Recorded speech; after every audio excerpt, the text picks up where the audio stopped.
E aí, meu povo, beleza? Tudo bom com vocês?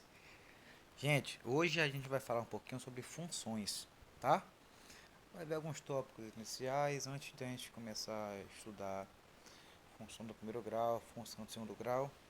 Esse assunto vai ser interessante para dar base para os outros estudos. Ó, primeiro a gente vai ver o que é, antes de ver o que é uma função, a gente vai ter uma ideia do que é uma grandeza. Grandeza, pessoal, na prática é tudo aquilo que pode ser medido, tudo aquilo que eu consigo dar e associar com um número de uma determinada unidade de medida, isso é uma grandeza. Todo corpo, fenômeno ou substância que pode ser expresso por uma medida. Ó, massa, tempo, altitude, comprimento, área, volume, velocidade. Então, todas essas situações são exemplos de grandezas. Então, aí o que acontece? Existem grandezas que dependem de outras grandezas. Ou seja, para uma grandeza variar, por exemplo, eu tenho que outra variar também. Olha só, quando a gente está estudando a fórmula movimento uniforme, a fórmula de relação que a gente estuda distância, S igual espaço é igual espaço inicial mais VT. Então, nesse caso, para que eu consiga calcular a distância final, eu preciso ter o tempo. Então, nesse caso, para que eu consiga ter uma variação do espaço, eu preciso ter uma variação do tempo. Tá? É uma grandeza, nesse caso, dependendo da outra. Olha só aqui, eu tenho uma situação. Gasolina. Se 1 litro de gasolina, quando eu vi estava custando 4,59, 2 litros de gasolina custam 9,18 e assim sucessivamente. Perceba que aí a gente consegue criar um padrão para relacionar litros e o preço. Então, para que eu consiga a cada litro que eu compro, eu vou pegar e multiplicar essa quantidade pelo preço. Então, de forma muito intuitiva, a gente consegue perceber isso. Olha aqui outra situação. O lado de um quadrado e a área. Quando o lado é 1, a área é 1. Quando o lado é 2, a área é 4 e assim vai. Então, novamente, a gente consegue estabelecer uma relação onde o valor do lado eu consigo calcular a área, tá? Que é lado vezes lado, n ao quadrado. Ok, outro tópico. Vamos pensar aqui. Esse diagramazinha que vocês estão vendo aqui, a gente vai chamar de diagrama de flechas, tá? Então perceba que nesse diagrama de flechas, eu tenho aqui associar números no primeiro conjunto, no conjunto A, sendo associado com números no segundo conjunto, no conjunto B. Certo? Então, menos 6 está relacionando com menos 5, menos 3 está relacionando com menos 2 e assim por diante. Quero que vocês analisem uma coisa comigo. Cada conjunto do conjunto A, cada elemento do conjunto A, ele está sendo relacionado com um elemento do conjunto B. Então perceba que cada um tem apenas um representante no conjunto B. Ó, foi o que eu acabei de dizer. Cada elemento tem apenas um representante no conjunto B. Então, pessoal, é como se eu fosse em um mercado e esse mercado eu analisasse os preços e cada produto tem um preço. Tá? Vamos considerar que é só varejo, por exemplo. Cada produto tem um preço só. Então aquilo não pode. Cada um produto não pode ter dois preços. Então se a gente for relacionar essa situação, a gente tem que cada número do primeiro, cada elemento do primeiro conjunto está sendo relacionado com cada elemento do segundo conjunto através dessa relação aqui, ó. Através dessa relação. Y é igual a x mais 1. O que isso está me dizendo? Para que eu consiga encontrar os valores de y, é preciso pegar os valores de x, ou seja, do primeiro conjunto, e somar com 1. Quando eu estabeleço essa relação, eu consigo encontrar quais são os possíveis valores de y. Beleza? Vamos aqui. Olha aqui essa situação. O zero, nesse caso, está sendo relacionado com 3 outros elementos no conjunto B. Então, se a gente for parar para analisar, tem alguma coisa meio estranha aí, né? Porque um só elemento está sendo relacionado com 3. Gente, pense a situação de vocês irem no mercado e ver um preço com 3 produtos, tá? Considerando que seja só um tipo de comércio, como o varejo, por exemplo. Meio estranho. Então, o que a gente pode afirmar com isso? Que esse tipo de representação, utilizando o diagrama de flechas, ou o próprio gráfico, indica que isso não representa uma função. Tá? Olha aqui outro exemplo. Esse exemplo aqui ele está relacionando elementos do conjunto A e elementos do conjunto B. Só que tem elementos do conjunto A que não possuem elementos do conjunto B. O menos 2 e o menos 1, por exemplo, não tem nenhuma relação com o conjunto B. São produtos que não têm preço no mercado. Então, o que a gente pode afirmar com isso? Que isso também não representa uma função. Tá? É outro tipo de... é outro contra-exemplo. Aqui, eu tenho um diagrama de flechas, tá? E nesse diagrama de flechas eu tenho uma relação com menos 2 e menos 16, menos 1 e 1, 0, 0 e assim por diante. Tá? Estou relacionando todos os elementos de A com elementos de B? Sim. Não precisa ser com todos os elementos de B.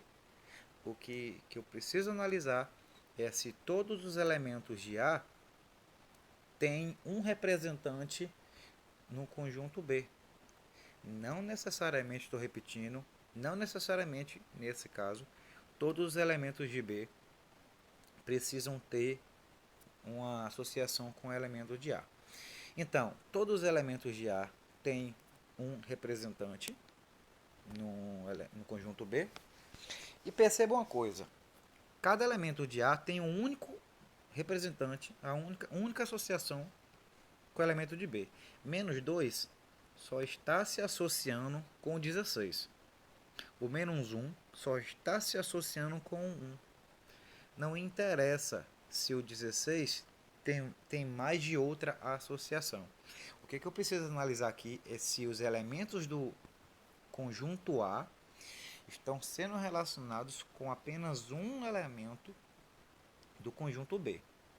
Agora, se o conjunto B ele tem mais de um representante, aí não tem problema, tá? Para essa situação, para dizer se é função ou não, não tem problema.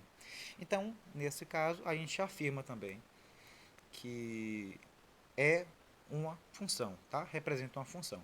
É como se a gente fosse no mercado analisar o preço de laranja e o preço de maçã e os dois estivessem com o mesmo preço.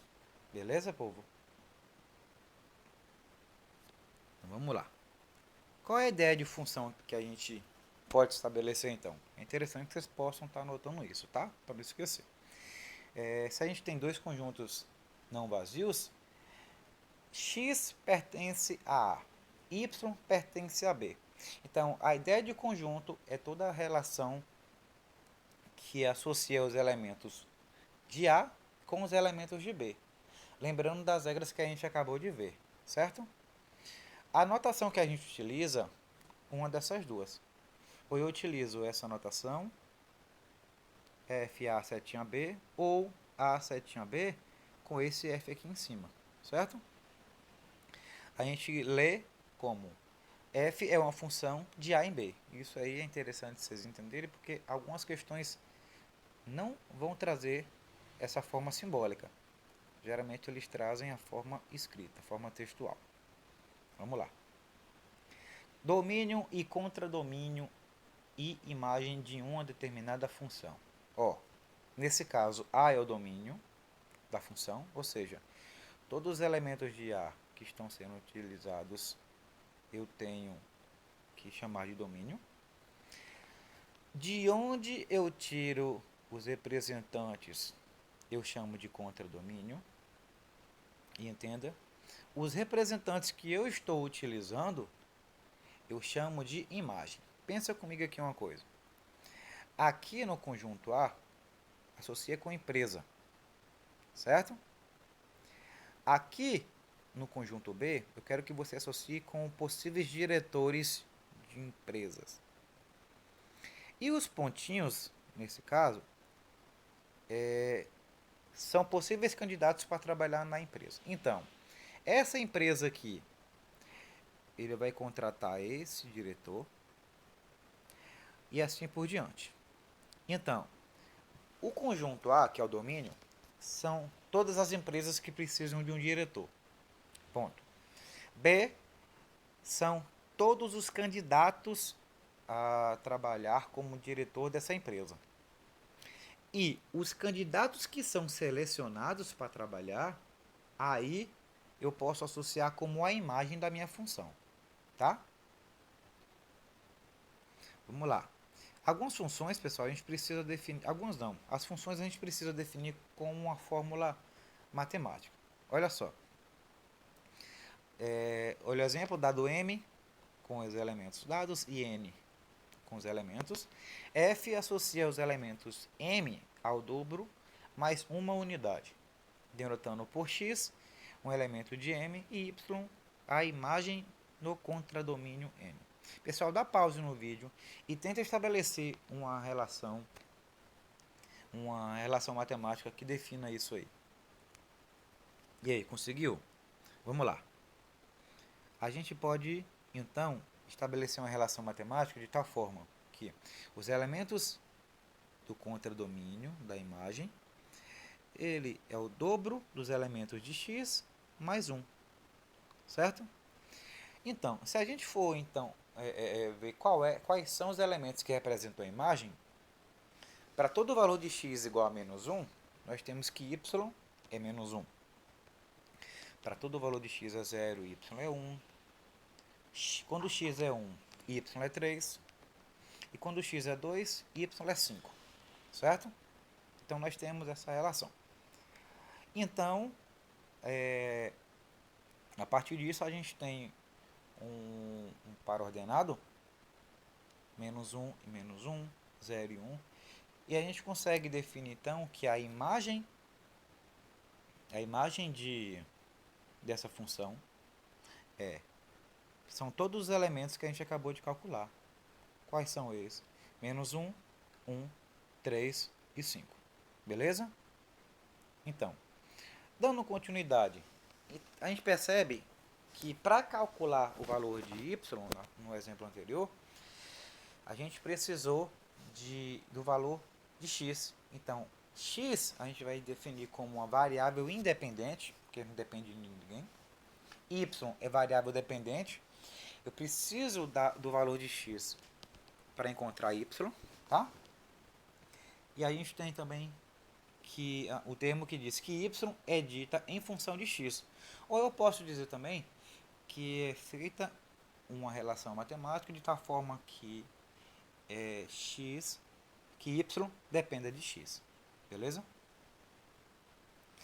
Outra notação interessante é que em muitos casos a gente vai estar lidando ou com y ou com f de x, tá? A letra f ela é mais comum de se encontrar, mas em lugar da letra f eu posso utilizar qualquer outra. Não se prendam apenas à letra f, tá? Domínio de uma função. Meu povo, quando eu estou analisando o domínio de uma função, eu quero analisar todos os possíveis valores de x que eu posso utilizar naquela determinada função. Olha esse exemplo aqui. Seja a função y igual a 3x mais 7. Vocês conseguem imaginar algum número que eu consiga colocar aqui que eu não consiga encontrar o valor de y? Não tem. Se isso acontece, eu posso dizer que eu consigo encontrar qualquer valor de y, qualquer que seja o valor de x que eu coloco ali. Então, a gente diz, nesse caso, que o domínio da função é real. Tá? Agora, olha esse exemplo aqui. Esse exemplo aqui a gente pode ver que y é igual a 1 sobre 4. Só que a gente precisa lembrar de uma coisinha para essa situação, pessoal. O que a gente precisa lembrar?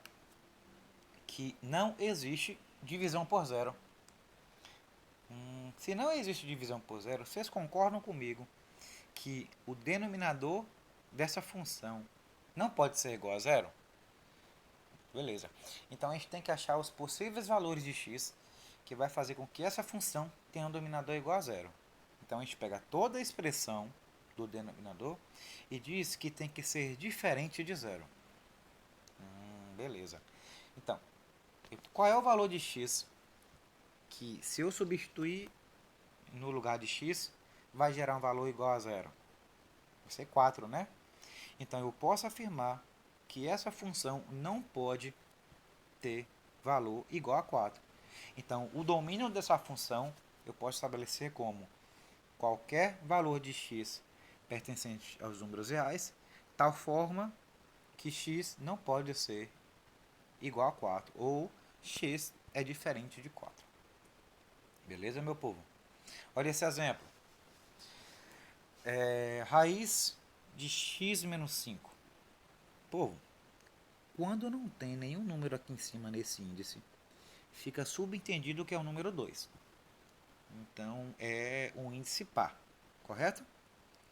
Então, a gente pode afirmar que no campo dos reais não existe raiz negativa com índice par, certo? Então, vocês concordam comigo que se não existe raiz negativa de índice par, eu não posso ter essa expressão aqui negativa? Então, pode ser zero? Pode. Pode ser maior que zero? Pode. Então, eu posso estabelecer uma relação de tal forma que x menos 5 tem que ser maior ou igual a zero, certo? Consequentemente, eu tenho que x tem que ser maior ou igual a 5. Perceba que, diferente do exemplo anterior, eu não encontrei apenas um valor. Eu encontrei um conjunto de valores que eu posso substituir e não dar errado. Por exemplo, qualquer valor de x que eu pegue e seja menor do que 5, vai gerar uma raiz negativa. E a gente sabe que no campo dos reais, raiz negativa não existe. Beleza? Plano cartesiano. Olha o plano cartesiano. Olha um exemplo aqui que eu peguei de um aplicativo de plano cartesiano. A gente precisa ter, para quem ainda não conhece, ter um pouco de familiaridade com essa representação. Primeiro, são retas numéricas que se cruzam, são eixos ortogonais, formam um ângulo de 90 graus. Tá? Reta numérica, infinito para mais, infinito para mais, infinito para menos.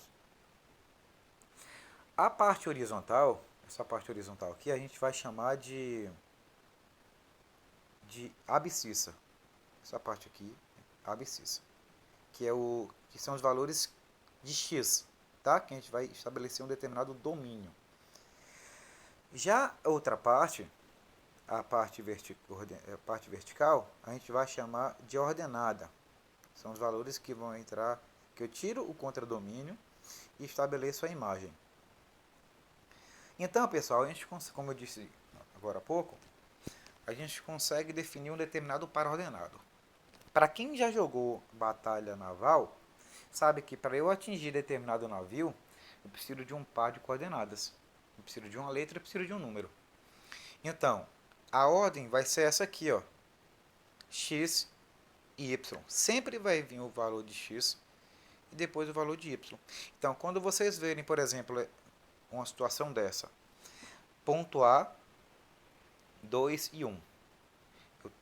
Já tem que vir na nossa mente que o primeiro valor é o X e o segundo valor é o Y. E quando eu vou representar isso no plano cartesiano, olha como é que fica. Aqui eu tenho o valor de x é igual a 2, perceba, e o valor de y é igual a 1. A mesma forma é quando eu vou representar o ponto B. O valor de b de x é menos 3 e o valor de y é 2. Olha aqui também, o ponto C. O valor de x é menos 1 e y é menos 1. E o valor de d é x igual a 1 e y igual a menos 2. Um detalhe, a ordem do quadrante é anti-horária. Então, aqui eu digo que é o primeiro quadrante do ponto A. Onde está o ponto B, eu chamo de segundo quadrante. Aqui, terceiro quadrante. E aqui o quarto quadrante. Certo? Isso é muito útil quando eu começo a estudar, por exemplo, ciclo trigonométrico. Quando eu vou estabelecer os sinais do seno, sinais de cosseno e assim por diante. Olha aqui alguns exemplos de gráfico. Gráfico, na verdade, é um conjunto de pontos no plano cartesiano. Eu tenho alguns conjuntos de gráfico de pontos aqui formando gráficos. Tem um gráfico 1, aqui é a parábola, tá? De concavidade para cima. Aqui é um gráfico qualquer e aqui é o gráfico de uma determinada reta. Então, dada a função real f, na qual a função é estabelecida por 2x menos 2, e a igual a... e a vai de 0 até 3. O que eu quero que vocês façam agora é dar pausa no vídeo e tenta construir o gráfico no plano cartesiano desses pontos aí. E aí, conseguiram? Então, vamos lá. Aqui eu vou ter a relação de 0 e menos 2, 1 e 0, 2 e 2 e 3 e 4. Aqui eu estabeleci o plano cartesiano, desenhei. Olha o detalhe. A distância entre um número e outro acaba sendo a mesma no eixo da abscissa e aqui também, ó, no eixo das ordenadas, tá? É interessante que a gente tente fazer o mais próximo possível para quando a gente for desenhar não dar divergência, o nosso gráfico ficar torto e acabar atrapalhando a gente quando for estabelecer a retinha ou a parábola, seja lá o que for. Então, o primeiro ponto, x é igual a 0 e y é igual a menos 2. Lá embaixo, ó, lá no eixo das ordenadas, em cima. Segundo ponto, 1 e 0, em cima dos eixos das abscissas. Terceiro ponto, 2 e 2, x é igual a 2 e y é 2. E o terceiro ponto, 3 e 4. Perceba que o intervalo que foi me dado foi de 0 até 3. Então, quando eu for traçar o gráfico, eu vou ter essa representação aí. Certo, pessoal? Perceba que a distância entre os números ajudou a gente a fazer um gráfico mais alinhadinho. Beleza? Olha só, se não tivesse aquela delimitação no intervalo de 0 a 3, eu poderia continuar tanto infinitamente para baixo quanto infinitamente para cima. Mas como eu determinei um intervalo de 0 a 3, eu não continuo nem para cá para cima, ó, e nem para cá para baixo. Vamos lá. Como é que eu consigo analisar um gráfico e dizer se aquele gráfico determina ou não uma função? Olha isso daqui. Gente, lembra que no diagrama de flechas eu não podia ter um valor de x com dois representantes? Eu falei até do produto, eu não podia ter um produto com dois preços. Então, se eu pegar uma medida de x aqui, traçar uma vertical aqui, perceba que ele vai ter duas medidas para y, nesse ponto e nesse ponto. Então, a gente consegue perceber que que alguns valores de x aqui tem dois valores de y. Pessoal, se eu tivesse só um valor de x que tivesse dois valores de y, eu poderia afirmar que não representaria função, tá? Consequentemente, através da análise do gráfico, eu consigo dizer que isso não é uma função, porque eu consegui analisar que existem valores de x com mais de um valor de y, beleza? Olha isso aqui. Se eu analisar novamente os valores de x, eu vou ter o seguinte: cada valor de x só tem um valor de y. Eu não consigo, nessa situação, encontrar algum valor de x que tenha mais de um valor de y. Consequentemente, eu posso afirmar, pela análise gráfica, que esse gráfico representa sim uma função. Ok, outro exemplo. Isso aqui, se eu for analisar pela mesma situação, cada valor de x representa um valor de y, certo? Mas olha o que eu quero analisar com vocês aqui. É como é que eu posso identificar o domínio e a imagem dessa função aqui. Lembra que eu falei que o domínio pode ser relacionado com as empresas e a imagem pode ser relacionada com as pessoas que são contratadas? Então, se eu for analisar aqui essa situação, as empresas vão de 1 até 6, tá? Então, eu tenho todo esse segmento aqui de 1 até 6. E as pessoas que são contratadas, vamos associar dessa forma, para facilitar. De 1 até 8. Então, o domínio, como eu falei, são os valores de x. E a imagem são os valores de y. Então, eu vou ter o seguinte, que o domínio vai do intervalo de 1 a 6, certo? E a imagem vai do intervalo de 1 a 8. Lembrando, facilita. O professor tem que falar isso? Não há necessidade de falar toda vez isso. Mas para facilitar, é interessante que vocês associem com empresas, pessoas que querem ser contratadas e pessoas que são contratadas. Quando vocês pensam dessa forma, facilita e muito a vida de vocês, beleza? Aqui, estudo do sinal de uma determinada função. Gente, quando eu estudo o sinal, eu quero analisar em quais valores a minha função é positiva, em quais valores a minha função é igual a zero e em quais valores é negativo. Se a gente parar para analisar isso aqui, a gente vai ter que nesse intervalo, aqui ó, de menos 4 até o 3, os valores estão abaixo do eixo x. Se estão abaixo do eixo x, então eu digo que nesse intervalo a minha função é negativa. Olha aqui, o outro aqui. A partir do 7, quando o x vai crescendo, eu tenho que a minha função está abaixo do eixo x. Consequentemente, eu digo que a função também é negativa. Olha aqui em outro caso. Eu tenho que...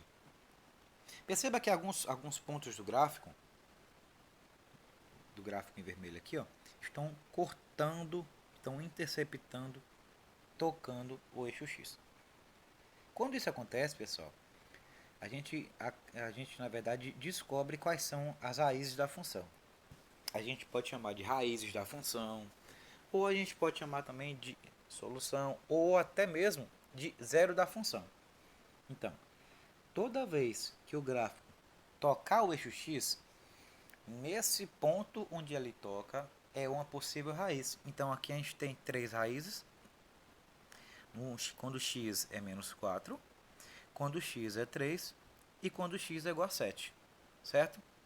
Se a gente for analisar também os valores que estão acima do eixo x, são os valores que o gráfico, que essa função, são positivos. Então, qualquer valor de x que seja menor que menos 4, aqui, ó, perceba que a minha função ela está acima do eixo x, consequentemente é positiva. Eu tenho outro intervalo que faz a mesma forma, faz a mesma coisa. De 3 a 7, a minha função está acima do eixo x. Consequentemente, eu digo que nesses dois intervalos, a minha função é positiva. Vamos lá. Aqui, função crescente.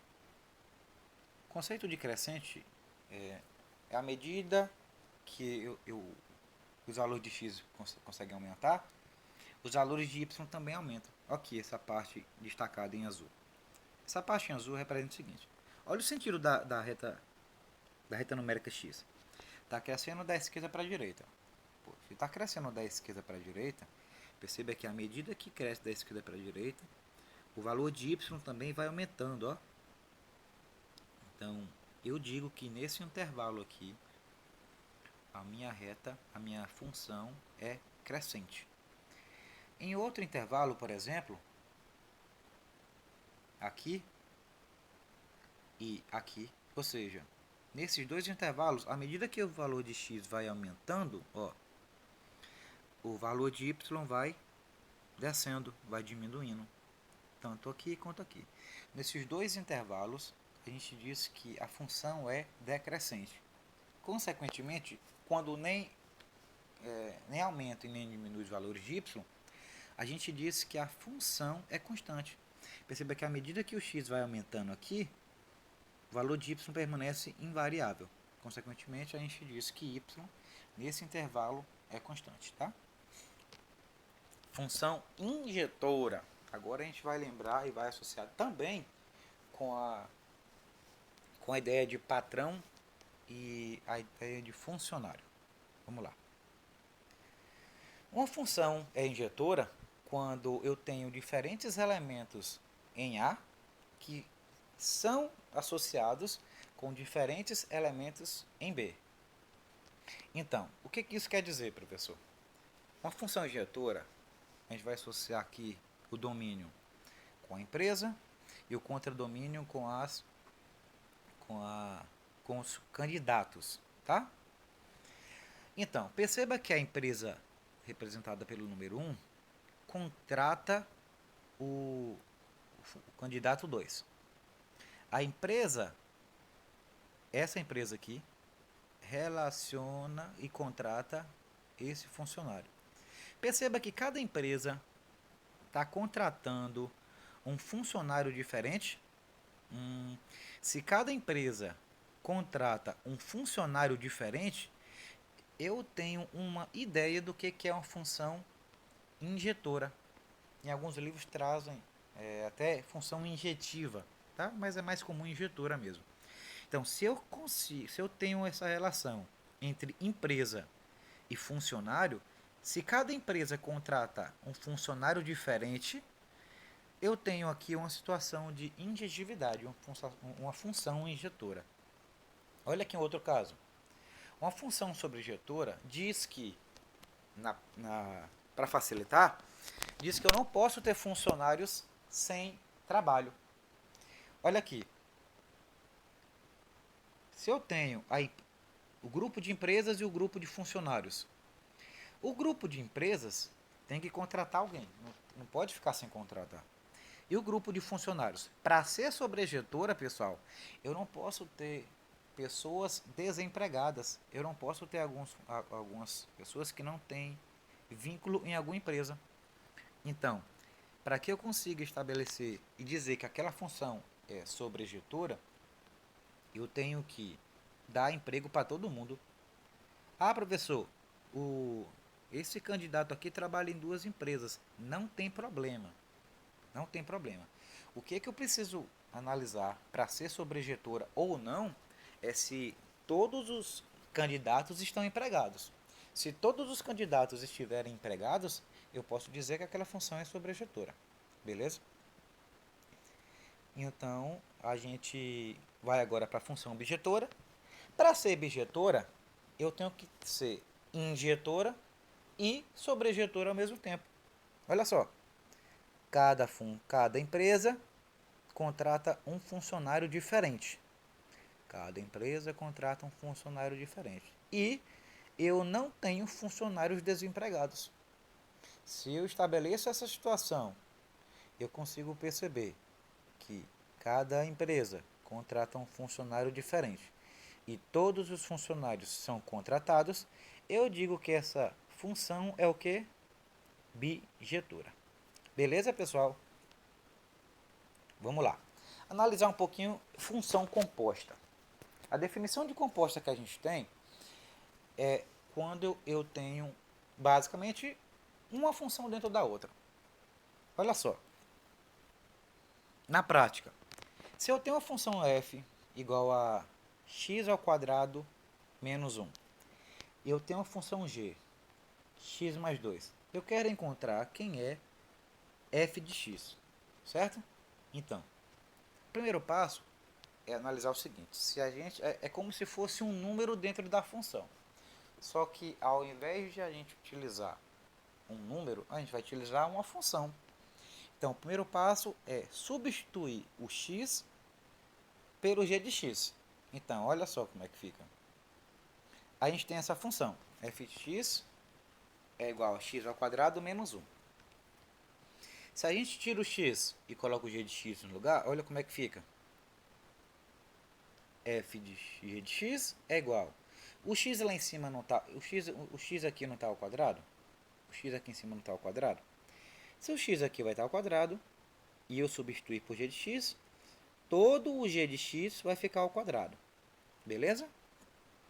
Então, perceba que g de x tem um determinado valor. Ok, g de x é x mais 2. Se g de x é x mais 2, onde tem g de x, eu coloco x mais 2. Por que não colocou aqui? Porque aqui não é interessante. Eu quero achar essa expressão. Então, g de x é igual a x mais 2. Então, eu consigo desenvolver dessa forma, certo? Então, quando eu desenvolvo o produto notável, eu vou ter que x ao quadrado mais 2x mais 4. Para quem não lembra, produto notável é quadrado do primeiro mais ou menos duas vezes o primeiro pelo segundo mais o quadrado do segundo. Aqui nós estamos utilizando o quadrado da soma, tá? Então, desenvolvendo essa função aqui, a gente vai ter que a função f de g de x é dada por x ao quadrado mais 2x menos 3, certo? Olha outro exemplo aqui. Dá pausa no vídeo e tenta encontrar quem é g de f de x aí. E aí, conseguiram? Vamos lá. Primeiro passo é onde tem x substituir por f de x, certo? Então, se nós temos inicialmente g de x igual a x mais 2, tira os x e coloca f de x no lugar.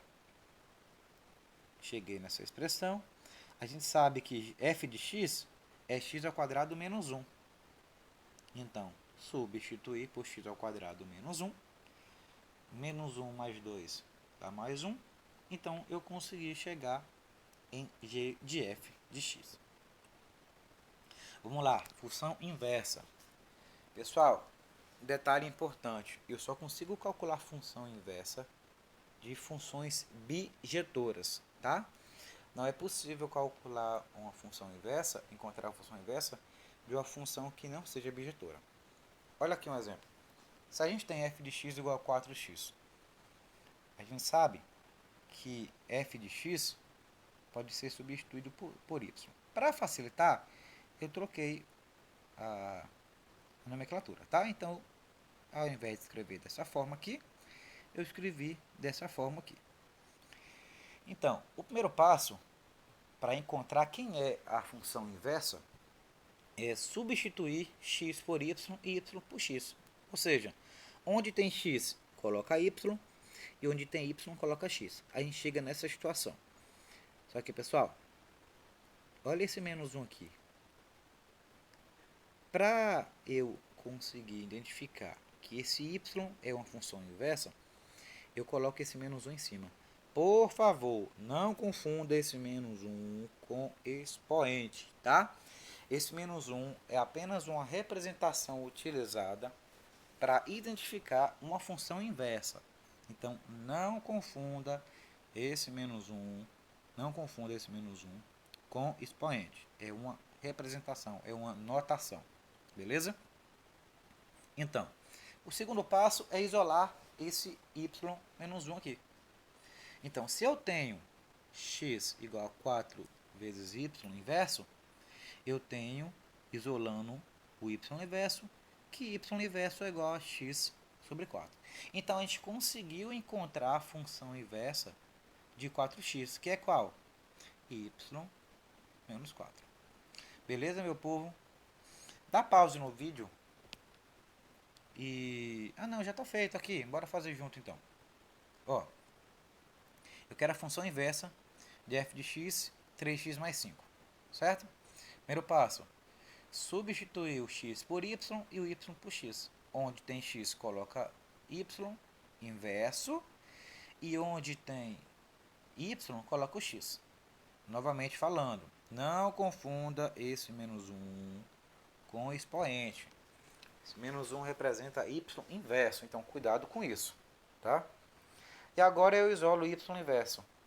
Quando eu isolo y inverso, eu chego nessa situação aqui. Beleza, povo? Tranquilo? Gente, por hoje é só. Muito obrigado por ter ficado até aqui, tá? Dá um joinha aí, na moral. Se inscreva no canal, dá uma força. E é isso aí, pessoal. Tchau, obrigado!